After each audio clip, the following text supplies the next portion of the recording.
Inventor e aeronauta, Santos Dumont é uma grande fonte de orgulho nacional.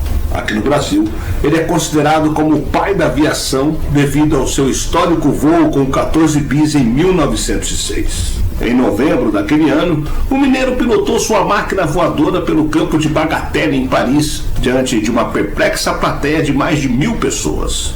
O avião pioneiro atravessou 220 metros em apenas 21 segundos. Tudo isso enquanto planava a uma altura de 6 metros do solo.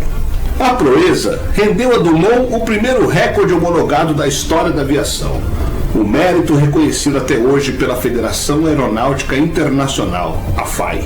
Porém, ele não era o único que estava tentando tirar o homem do chão durante aquele início do século XX.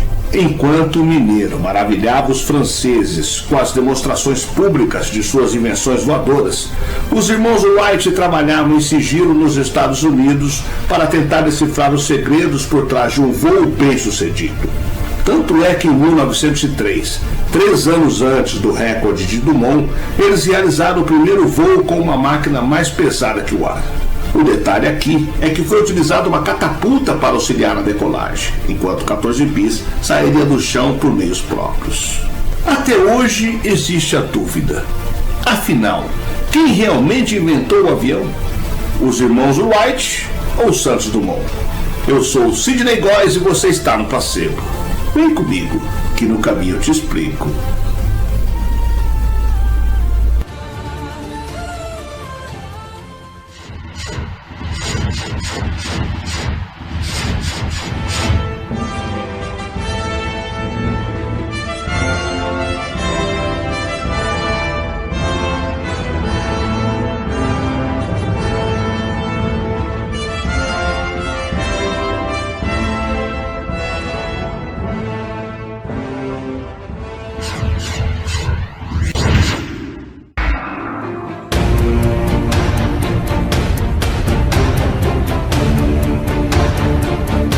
Alberto Santos Dumont queria que todas as pessoas tivessem um dirigível para serem livres iguais os pássaros e viajarem para qualquer lugar quando tivesse vontade.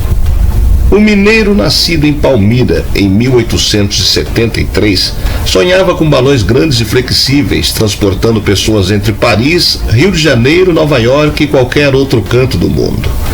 Ele enxergava as aeronaves como carruagens da paz, conectando culturas diferentes para que os povos se conhecessem, reduzindo dessa forma possíveis hostilidades.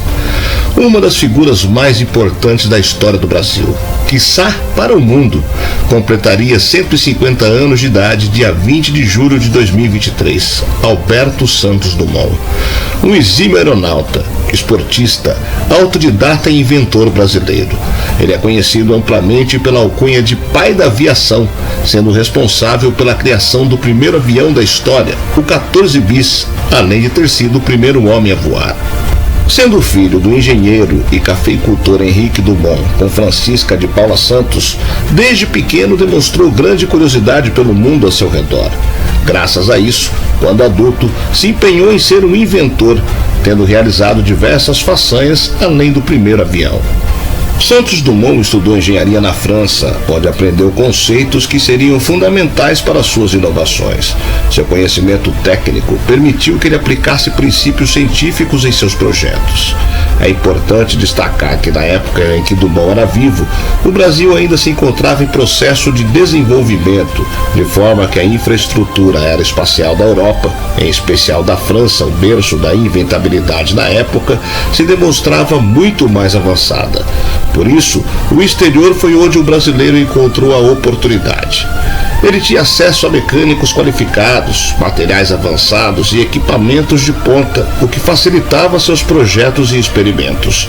Além disso, ele contava com o apoio de personalidades influentes que o auxiliaram financeiramente em suas empreitadas aeronáuticas. Embora seja mais conhecido pelo 14 bis, o primeiro avião criado, título este disputado também pelos irmãos norte-americanos Wilbur e Orville Wright, o feito só foi alcançado após inúmeras tentativas, sem mencionar outras invenções com as mais diferentes finalidades. Entre elas estão inúmeros dirigíveis, o motor aeronáutico leve, O relógio de pulso, a balança de precisão para pesar combustível, o traje de mergulho para exploração subaquática com capacete hermético e bomba de ar, e a lista estaria apenas no começo. Até porque pouco foi estudado sobre o inventor, de maneira que algumas de suas obras, embora conhecidas, às vezes nem são associadas a ele. Porém, onde mais se destacou foi em tudo que aproximou o homem dos céus. Antes do avião, Santos Dumont construiu e testou vários modelos de dirigíveis e balões. Ele tentou, inclusive, alguns mais compactos que os já conhecidos da época.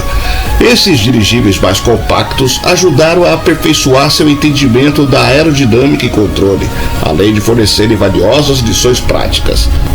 Em seus estudos, dedicou-se à tentativa de reduzir o peso das aeronaves, começando a adotar alumínio em algumas partes. Além disso, também desenvolveu sistemas de controle mais eficientes que permitiam uma dirigibilidade mais precisa. Almejando também maior potência e eficiência das aeronaves, descobriu maneiras de melhorar seus motores, diminuindo o peso e aumentando a potência.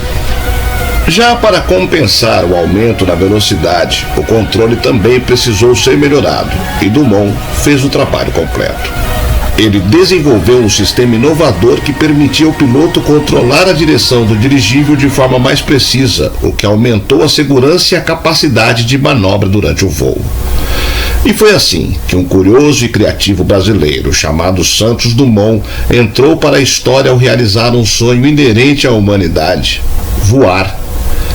Mas, se para os brasileiros Santos Dumont é considerado o pai da aviação, a Federação Aeronáutica Internacional, a FAI, que governa e regulariza os esportes aéreos no mundo, considera os irmãos Wright, Wilbur e Orville, como os primeiros a realizar um voo controlado em um veículo motorizado e num aparelho mais pesado que o ar, por suas façanhas feitas em 17 de dezembro de 1903, ou seja, cerca de 3 anos antes do 14 bis.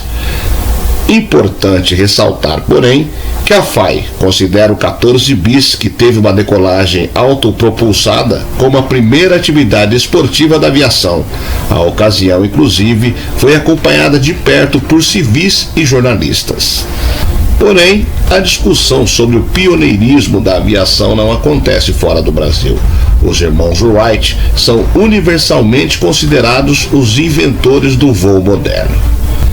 No entanto, os norte-americanos tinham um propósito diferente do uso da tecnologia. Enquanto o Santos Dumont tinha uma visão romantizada de unir as pessoas, os Wrights pretendiam construir aeronaves com intuito financeiro. Aliás, quando em um primeiro momento o governo dos Estados Unidos se recusou a dar dinheiro para financiá-los, eles não tiveram escrúpulos ao se aproximarem de militares de outros países. Os Wrights não eram gananciosos, embora, como muitos inventores, esperassem lucrar com sua invenção. Santos Dumont era um santo porque desenvolvia dirigíveis e aviões para fins pacíficos e não comerciais. Ele podia se dar ao luxo de ser caridoso porque era rico de forma independente. Santos Dumont conseguiu algo que os Wrights nunca conseguiram: voar em um dirigível, um balão cilíndrico motorizado. Alguns anos depois da criação do 14 bis, a humanidade presenciou um dos maiores conflitos registrados até hoje: a Primeira Guerra Mundial, que aconteceu entre 1914 a 1918. E sendo Dumont pacifista, foi muito difícil para ele ver seus aviões usados na guerra para matar pessoas e não para o desenvolvimento do mundo. Esse desprazer com sua criação, por sua vez, agravou uma severa depressão com que ele já sofria. Então, no dia 23 de julho de 1932, no banheiro do Grande Hotel de La Plage, no Guarujá, São Paulo, não suportando o fardo que carregava com a sua obra, Alberto Santos Dumont se enforcou, encerrando assim sua vida de grande engenhosidade e glórias.